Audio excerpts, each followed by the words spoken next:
ರಂಗಸಮಯ್ಯನ ಮಗ ಕುಮಾರ್ ಅಂತೇಳಿ ನಾವು ಒಂದು ಇರ್ಸಂದ್ರ ಕೊಟಗೆರೆ ತಾಲೂಕು ತುಮಕೂರು ಡಿಸ್ಟಿಕ್ಕು ನಮ್ಮ ತಂದೆಯವರು ಜಮೀನಿಗೋಸ್ಕರ ವ್ಯವಸಾಯ ಮಾಡೋಕ್ಕೋಸ್ಕರ ಒಂದು ಟ್ರ್ಯಾಕ್ಟರ್ ತೊಗೋಬೇಕು ಅಂತೇಳಿ ಇದು ಮಾಡಿದರು. 92 ಮಾಡಲಲ್ಲಿ ಗಾಡಿ ನಾನು ಡ್ರೈವಿಂಗ್ ಕಲಿತೆ. ಅದೇ ಗಾಡಿ ಓನರ್ ಅದೇ.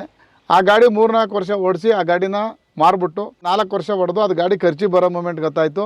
ಅದಾದಮೇಲೆ ಆ ಗಾಡಿ ಕೊಟ್ಬಿಟ್ಟು ಜಾನ್ ಡೀರ್ ಶೋರೂಮಿಂದ ನಾನು 504 ಗಾಡಿ ಡಿ ಗೇರ್ ಫ್ರೋ ಗಾಡೀಲಿ 12 ಗೇರು ಫ್ರಂಟಿಗೆ, 4 ಗೇರು ರಿವರ್ಸು. ಅದರಲ್ಲಿ ಮೈಲೇಜ್ ಕನ್ಸಂಪ್ಷನ್ನು ನಮ್ಗೆ ಯಾವ ರೀತಿ ಬೇಕಾದ್ರೂ ನಾವು ಕಡಿಮೆ ಮಾಡ್ಬೋದು, ಜಾಸ್ತಿನೂ ಮಾಡ್ಬೋದು. ಆಮೇಲೆ ಒಳ್ಳೆ ಲೈಫ್ ಗಟ್ಟಿಮುಟ್ಟಾದ ಗಾಡಿ ಅಂತ ಹೇಳ್ಬೋದು ಸರ್. ಈ ಗಾಡಿ 504 ಗಾಡೀಲಿ ನನ್ನ ಫ್ಯೂಚರ್ ಪ್ರಕಾರ ಒಳ್ಳೆ ಉಳುಮೆ ಮಾಡ್ಬೋದು.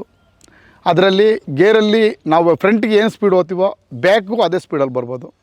ಮೈಲೇಜು ಬೇರೆ ಗಾಡಿ ಕಂಪೇರ್ ಮಾಡಿದರೆ 1 ಲೀಟ್ರಿಂದ ಅರ್ಧ ಲೀಟ್ರು 3/4 ಲೀಟ್ರು ಡೀಸೆಲ್ ಸೇವ್ ಮಾಡ್ಬೋದು.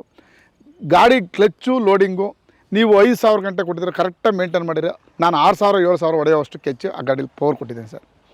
ಆಮೇಲೆ comfortable seat, comfortable clutch, comfortable gear bags, ಯಾವುದೇ ಕಾರಣ ಗಾಡಿ ಕಟಿಂಗ್ ಮಾಡೋದ್ರಲ್ಲಿ ಸ್ಟೇರಿಂಗ್ ಪ್ಲೇನೂ ಕರೆಕ್ಟಾಗಿರುತ್ತೆ ಸರ್. ಡ್ರೈವರ್ಗೆ ಯಾವುದೇ ರೀತಿ ಮೈನೋವು ಅಷ್ಟೊಂದು ಕಾಣಲ್ಲ. ಟೈಮಿಂಗು ಬೇರೆ ಗಾಡಿ ಕಂಪೇರ್ ಮಾಡಿದರೆ ಈ ಗಾಡೀಲಿ ಅದರಲ್ಲಿ 1.5 ಗಂಟೆ ಹೊಡೆಯೋದು ಇದ್ರ 1 ಗಂಟೆಲೇ ಹೊಡಿಬೋದು.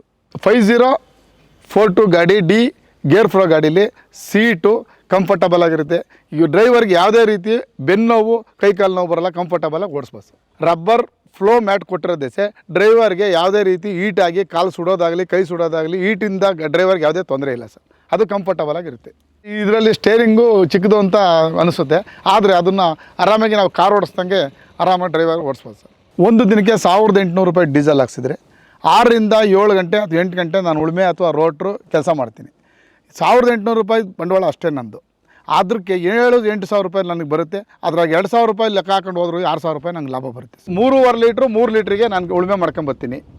ಆ ಗಾಡಿಗೂ ಈ ಗಾಡಿಗೂ ಕಂಪೇರ್ ಮಾಡಿದ್ರೆ 1ರಿಂದ ಅರ್ಧ ಲೀಟ್ರು ಅಥವಾ 1 ಲೀಟ್ರು ಡೀಸೆಲ್ ಕನ್ಸಂಪ್ಷನ್ ಬರುತ್ತೆ ಸರ್. ಅದರಲ್ಲಿ 1 ಅವರ್ ಹೊಡೆಯೋದ್ರಲ್ಲಿ ನಾನು 3/4 ಅವರಲ್ಲಿ ಇದು ಹೊಡ್ಕೊಂಬರ್ತೀನಿ. ಕಂಫರ್ಟಬಲ್ಲಾಗಿ ಎಕ್ಸ್ಲೇಟರ್ ಮಿನಿಮಮ್ ಇಟ್ಕೊಂಡು ಹೊಡೆದ್ರೆ ಟೈರ್ ಯಾವುದೇ ಕಾರಣಕ್ಕೂ ಸ್ಲಿಪ್ ಆಗೋಲ್ಲ.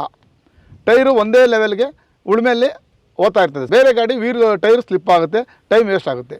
ಡೀಸೆಲ್ಲು ನಾವು ಮಿನಿಮಮ್ 12ರಿಂದ 13-14 RPM ಇಕ್ಕೊಂಡು ಹೊಡೆದ್ರೆ ನಮಗೆ ಡೀಸೆಲ್ ಕನ್ಸಂಪ್ಷನ್ ಬರುತ್ತೆ. RPM ಮೇಲೆ ಡಿಪೆಂಡ್. ಪವರ್ ನೀನು ಎಂಥ ಉಳುಮೆ ಇದು ಕರಿ ಜಮೀನಾಗಲಿ ಕೆಂಪು ಜಮೀನಾಗಲಿ ಅಥವಾ ಮಳ್ಳು ಭೂಮಿ ಆಗಲಿ ಎಲ್ಲ ಜಮೀನಿಗೂ ಒಂದೇ ಎಕ್ಸ್ಲೇಟರ್ ಸೆಟ್ಟಿಂಗ್ ಮಾಡಿಬಿಟ್ರೆ ಆರಾಮಾಗಿ ಹೊಡೆಯುತ್ತೆ. ಈ ಗಾಡಿ ಒಳ್ಳೆ ಗಟ್ಟಿಮುಟ್ಟಾದ ಗಾಡಿ, ನೋಡೋಕ್ಕೆ ಒಳ್ಳೆ ಲುಕ್ಕು ಕೊಡ್ತಕ್ಕಂಥ ಗಾಡಿ. ಆ ಗಾಡಿನ ನಾನು ಲುಕ್ಕಿಗೋಸ್ಕರ ಗಾಡಿನ ತಗೊಂಡು ಒಳ್ಳೆ ದುಡಿಮೆ ಮಾಡ್ಕೊಂಡು ಅದರಲ್ಲಿ ನನ್ನ ಫ್ಯೂಚರ್ನ ಮುಂದುವರಿಸ್ಬೇಕು ಅಂತ ತಗೊಂಡಿದ್ದೀನಿ ಸರ್. ಶಾಂತಿನಾಥ್ ಮೋಟರ್ಸ್ನವರು ಜಾನ್ ಡೀರ್ ಫೈನಾನ್ಸ್ನಲ್ಲಿ ಒಳ್ಳೆ ಕಡಿಮೆ ಬಡ್ಡಿ ದರ ಇದೆ ಅಂತ ಹೇಳ್ಬಿಟ್ಟು ನನಗೊಂದು ಚಾರ್ಟ್ ತೋರಿಸಿರಿ ಸರ್. ಆ ಬಡ್ಡಿನ ನೋಡಿದ್ದಕ್ಕೆ ನನಗೆ ಕಡಿಮೆ ಅನುಕೂಲ ಆಗ್ತದೆ ಅಂತ ಹೇಳ್ಬಿಟ್ಟು ಅದ್ರ ಮೇಲೆ ಫೈನಾನ್ಸ್ ಮಾಡಿಸಿ ಗಾಡಿ ತಗೊಂಡೆ ಸರ್. 500 ಗಂಟೆ ಇಂಜಿನ್ ಆಯಿಲ್ ಸರ್ವಿಸ್ ಕೊಟ್ಟಿರೋದೇ ಸರ್. ನಮ್ಗೆ 500 ಗಂಟೆ ಓಡಿಸೋವಷ್ಟು ನಾವು ಓಡಿಸಿ ಲಾಂಗ್ ಟೈಮ್ ತಗೊಳ್ಳೋ ದಿವಸ ಓನರ್ಗೆ ಆಯಿಲ್ಲು ಅಥವಾ ಗಾಡಿ ಸೇವ್ ಆಗಿರುತ್ತೆ.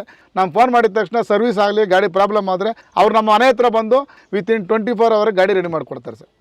ನಾವು ಜಾನ್ ಡೀರ್ ತಗೊಂಡಿರೋದು ಜಿಂದಗಿ ಕಾ ಬೆಸ್ಟ್ ಡಿಸಿಷನ್.